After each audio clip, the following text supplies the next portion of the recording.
प्रश्न पूछते हुए भगवान जी कहते हैं कि राम नाम का बहुत प्रभाव है। संत पुराण उपनिषद सबने कथन किया है और भगवान शंकर भी जपते रहते हैं।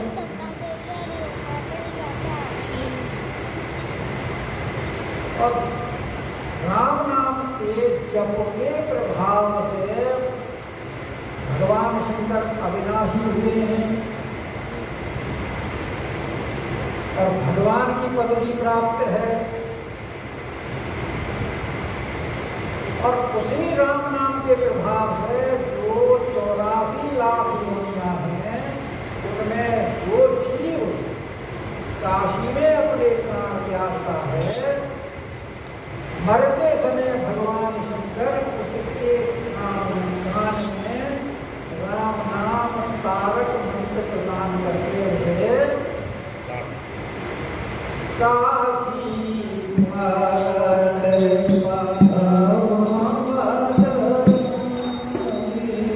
काशी में बनने से उसको परम पद प्राप्त हो जाता है।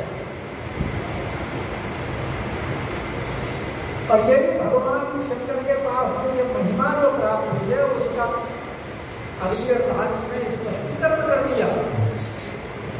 तो यानी वो भी का मतलब तो अभी यानी वो भी राम महिमा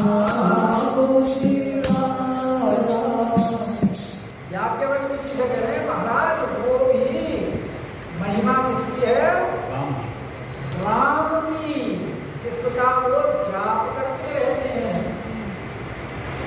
और वैसे भी जो धामों की महिमा तो है, कल भी हम आपको सुना रहे थे, सिर्फ काशी काशी की ही बात नहीं है, क्योंकि भरद्वाज एरिया के काशी में भी महिमा राम की है, लेकिन बाकी की क्या महिमा, यहाँ तो भगवान शंकर की है। तो जहाँ भगवान राम का जन्म हुआ, अयोध्या सरयू नदी, जिसमें स्नान करने से ही भगवान के पद की प्राप्ति होती है, ब्रजधाम वृंदावन मथुरा इत्यादि। तो ये भगवान ने जो भावों में जो हमारे ग्रंथ कहते हैं, सत्य कहते हैं, इनमें मुक्ति हो जाती है। इन धामों की प्रधानता श्रेष्ठता इसलिए ही स्थापित की है कि हम जैसे पामर जीव जो भजन करने में समर्थ नहीं है,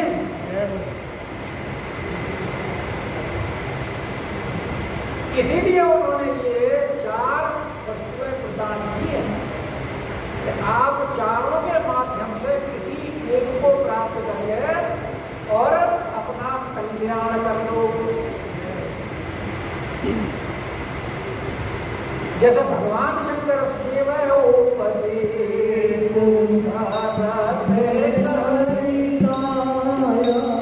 कृपा करके उपदेश करते हैं। और बताइए भगवान शंकर कितने दयालु हैं। और कल एक पद हमने को छोड़ भी दिया था, मैंने पत्रिका था कि भगवान शंकर की दयालुता के कारण ब्रह्मा जी ने अपने पद से इस्तीफा देने का मन बना लिया।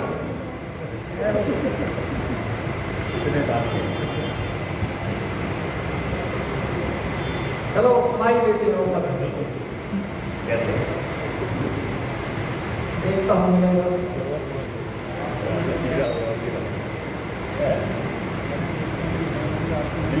आपको मिलेगा तो उसको मिलेगा।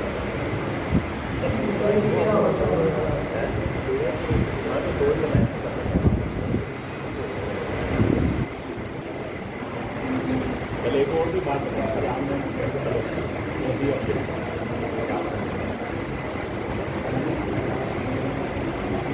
तो ब्रह्मा जी माँ पार्वती के पास जाओ, भगवान शंकर है ना, सेवा उपदेश करत करी दया। और कितनी दया कितनी कृपालु है उसकी एक झांकी यहाँ बता रहे हैं कि वो कह रहे हैं कि पावरो राम रो नाह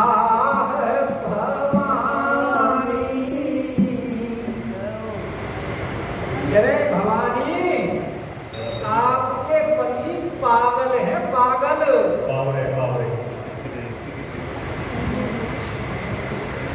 क्यों है पागल? के दानी पड़ो, यानी उनके समान कोई दानी नहीं है।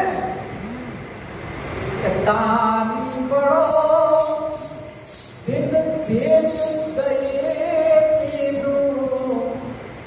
और वेद पढ़ाई मारी रावरो नाम भवानी। हे भवानी, जिन्होंने कभी कुछ भी नहीं दिया है,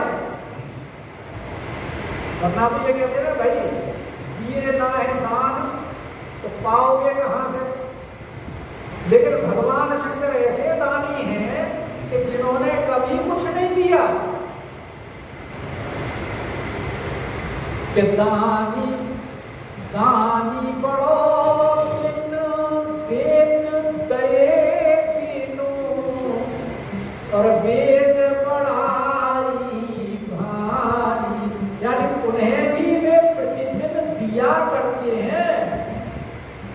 और तारीफ तो ये है कि वेद भी उनकी बड़ाई करते हैं। और आगे कहते हैं कि निज घर की, अब देखो किसी के घर में कोई ऐसा दानी पैदा हो जाए जो सब रुकाता ही रहे, तो उस घर की क्या हालत होगी।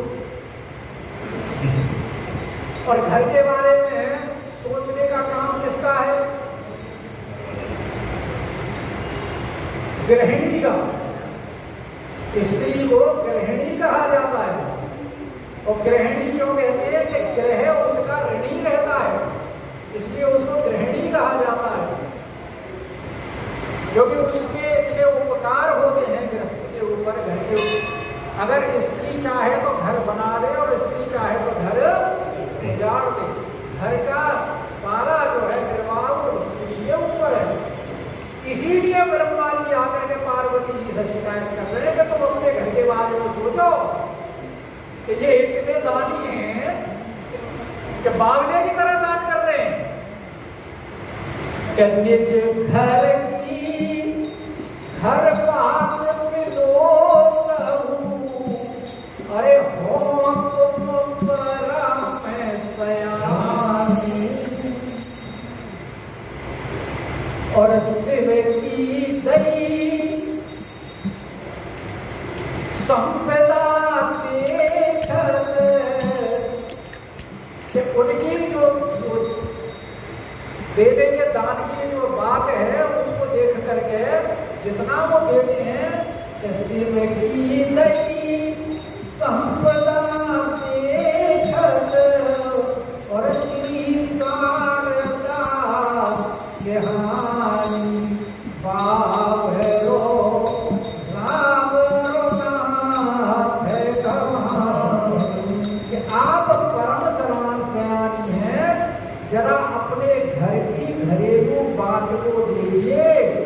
देते देते अपना घर खाली करते जा रहे हैं और शिव की दी हुई संपत्ति को देखकर लक्ष्मी और सरस्वती भी सिहा रही हैं। क्यों सिहा रही है वो?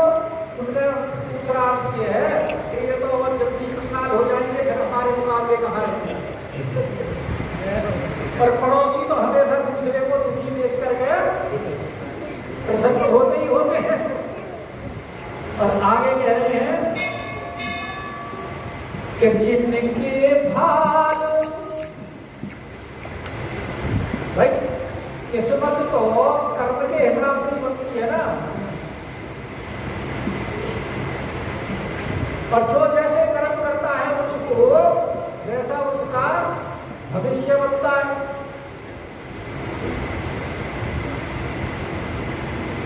क्योंकि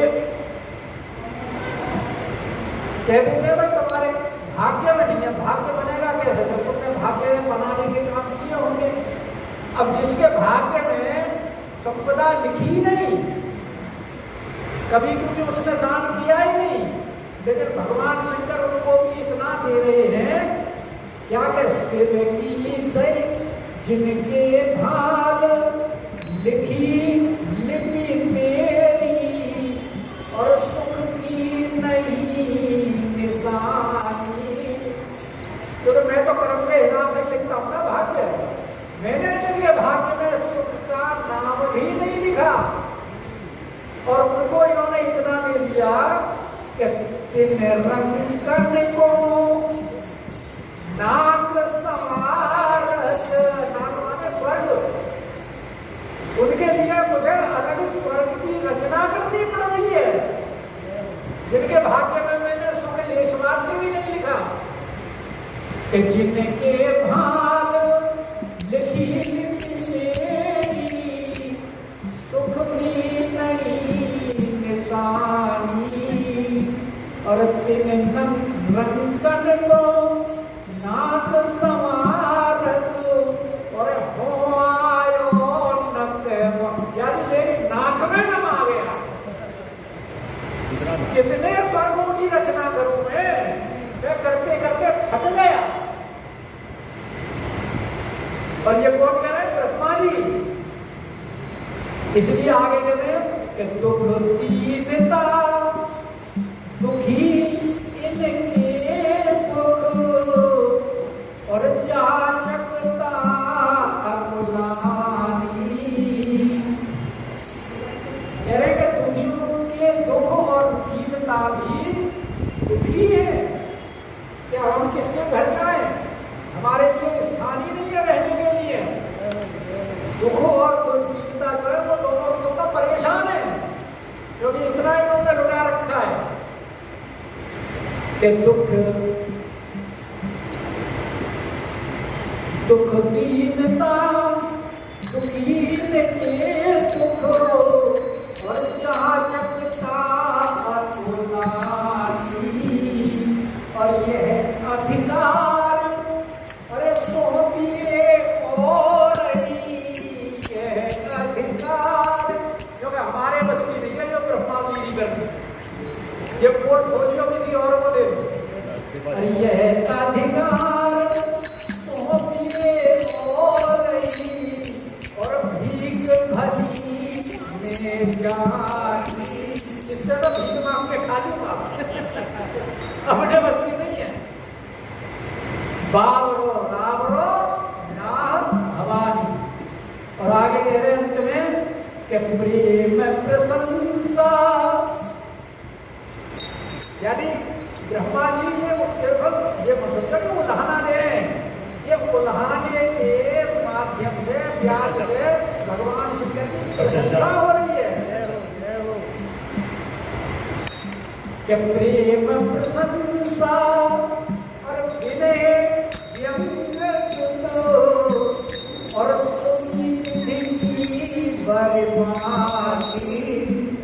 ब्रह्मा जी के ऐसे वचनों को सुन करके और तुलसी मुनित भगवान शंकर जी वहीं बैठे, तो तुलसीदास जी कह रहे कि ब्रह्मा जी की ऐसी प्रशंसा की वाणी जाति जो उल्हाने में जुड़ गई है कि उसको सुन करके तुलसी मुनित महेश मन ही मन और जगत मातु पुष्कानी। वावरो रावरो नाम भवानी। तो ब्रह्मा जी की स्तुति कैसी लगी आपको?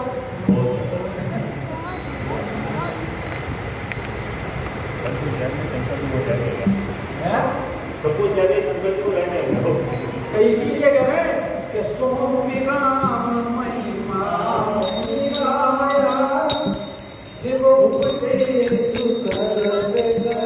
और सबसे बड़ी बात तो ये है कि धामों की महिमा इसलिए विशेष है कि देखो जो सामर्थ्य वाले व्यक्ति हैं वो तो अपनी सामर्थ्य से भगवान को पार कर रहे हैं।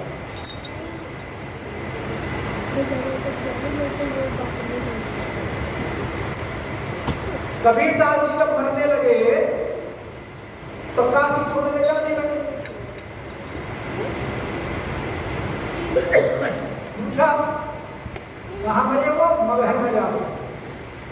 पूछा तो कबीरदास जी दुनिया तो काशी चाहती है और तुम वहाँ काशी छोड़ के जा रहे हो?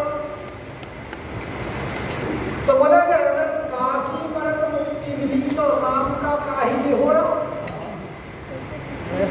हमने जो राम का भजन किया है उसका फल क्या होगा फिर? अगर काशी नहीं, अपने काशी में तो सभी को ही मुक्ति मिल जाती है। तो जो सामर्थ्यवान है वो तो कहीं ही प्राण त्याग करें,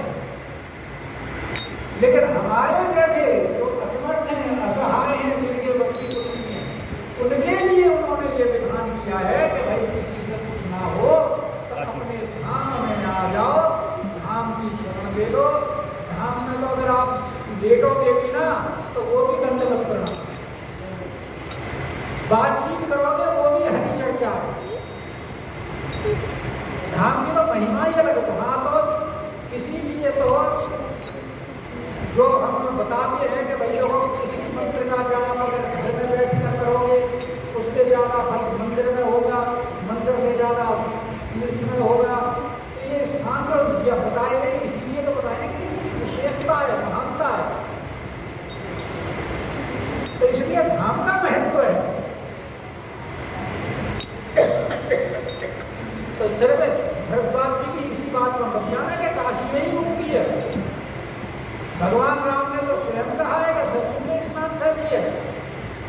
अयोध्या में वास करते थे और काकभूषण जी का उदाहरण है कि अयोध्या में जन्म लेने की वजह से उनके बाकी जितने भी जन्म थे वो तुरंत रावण निवृत्त होते गए, निकलते गए।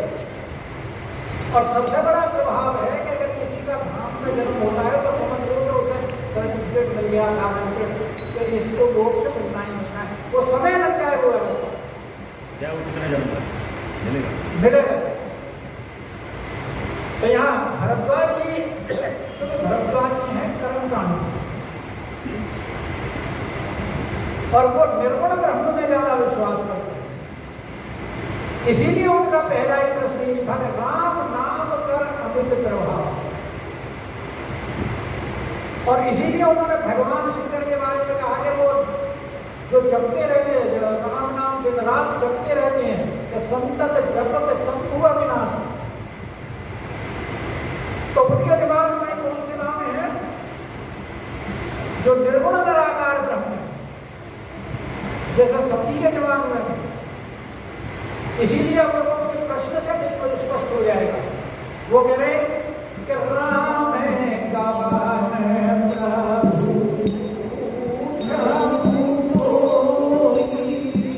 क्योंकि उनके दिमाग में संशय है, इसीलिए वो कह रहे हैं कि भाई इसका मतलब है कि उनके दिमाग में एक राम नहीं है, और भी राम है, और भी राम है। तभी उनका ये प्रश्न है कि राम है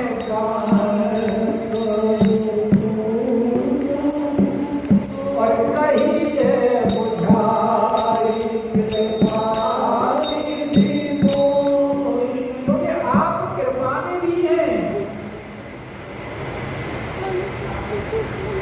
जो गुरु मान रहे हैं ना, तो है ही कृपा निधि और महाप्रभु को पूर्ण करने वाले हैं।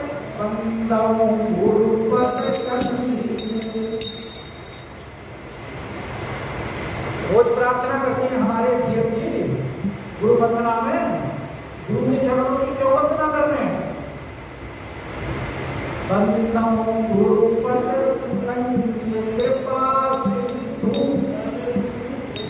सबसे पहले विशेषण क्या दिया है?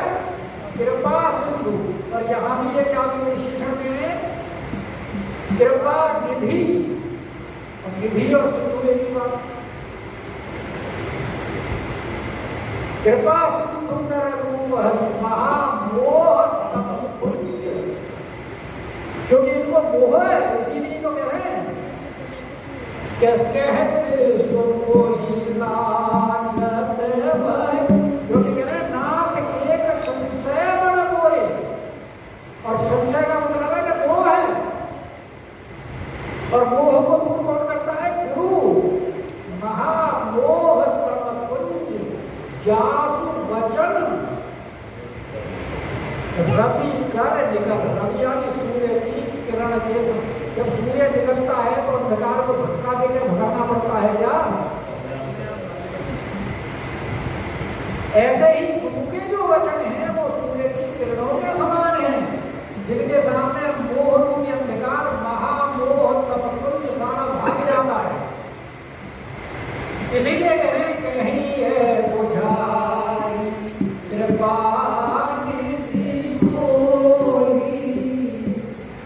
अज्ञान तिमिरांधस्य ज्ञानांजन शलाकया। अज्ञान रूपी तिमिर से आंखों में जब हो जाता है अंधेरा, नहीं दिखाई देता, जाला पड़ जाए, टुकड़ा पड़ जाए किसी वजह से, तो अज्ञान रूपी जो अंधकार है, अज्ञान तिमिरांधस्य, उससे तो अंधे हो रहे हैं हम, उसमें ज्ञान रूपी शलाका कौन डालता है? चक्षुरों मिलतम, ये प्रकाशित कौन करता है? गुरु से। गुरु का मतलब गुरु माने अंधकार, गुरु से प्रकाश, अंधकार से प्रकाश में ले जाने वाला, इसीलिए तो सब गुरु कहते हैं। तस्मै श्री गुरु है, तो इसलिए कही है बुझाई कृपा। आप मेरे ऊपर कृपा करके मुझे बताइए कि एक राम अवधेश तुम्हारा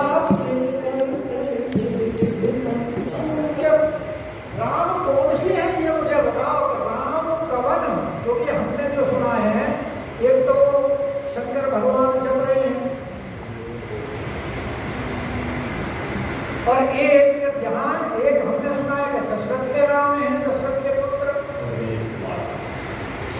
और जितने लिंगर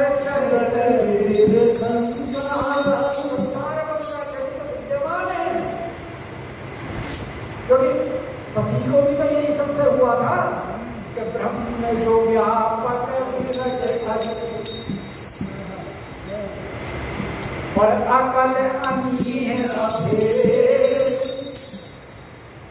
सो धरी होई जाई न जानत, क्योंकि उनके हिसाब से तो ब्रह्म जो है वो व्यापक है, और ये तो एक देशीय है, छोटे से हैं कुमार। कोई मनुष्य का शरीर कितना ही होता है? अच्छा, और ब्रह्म तो निर्मल होता है, और इनमें तो मल दिखाई दे रहा है।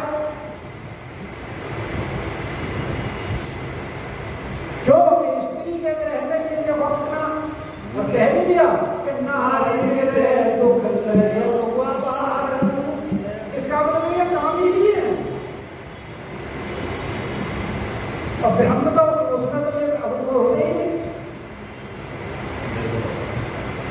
वो तो निर्गुण होता है, निराकार होता है, और यहाँ पे मैंने दिखाई दे रहे कि नारी रे दुख और फिर क्रोधी भी है भाई, काम और क्रोध कामी भी है, लोभी भी है, क्रोधी भी है, क्योंकि कामी व्यक्ति की अगर कोई वस्तु से प्राप्त ना हो तो उसे क्रोध आ जाता है।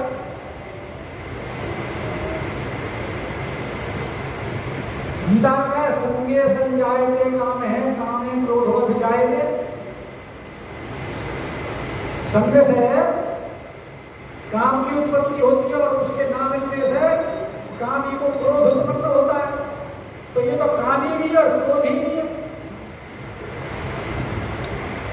और फिर ऐसी बात नहीं कि छोटे मोटे आदमी में कोई अगर ऐसे ऐब हो तो उनको कोई जाने भी नहीं, लेकिन ये तो अपने अवधेश कुमार हैं, दशरथ के पुत्र, अयोध्या के राजा, इसलिए तो इनका चरित्र संसार, इनके चरित्र को तो समस्त संसार जानता है।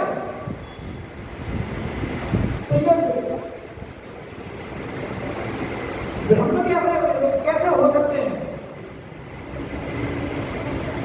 कि जो तरफ है तो ब्रह्म की भी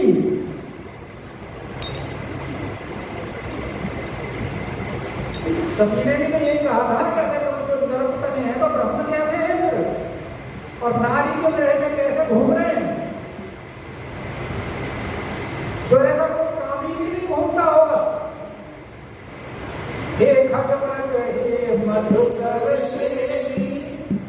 कैसे विलाप कर रहे हैं भगवान? तो देखी सीता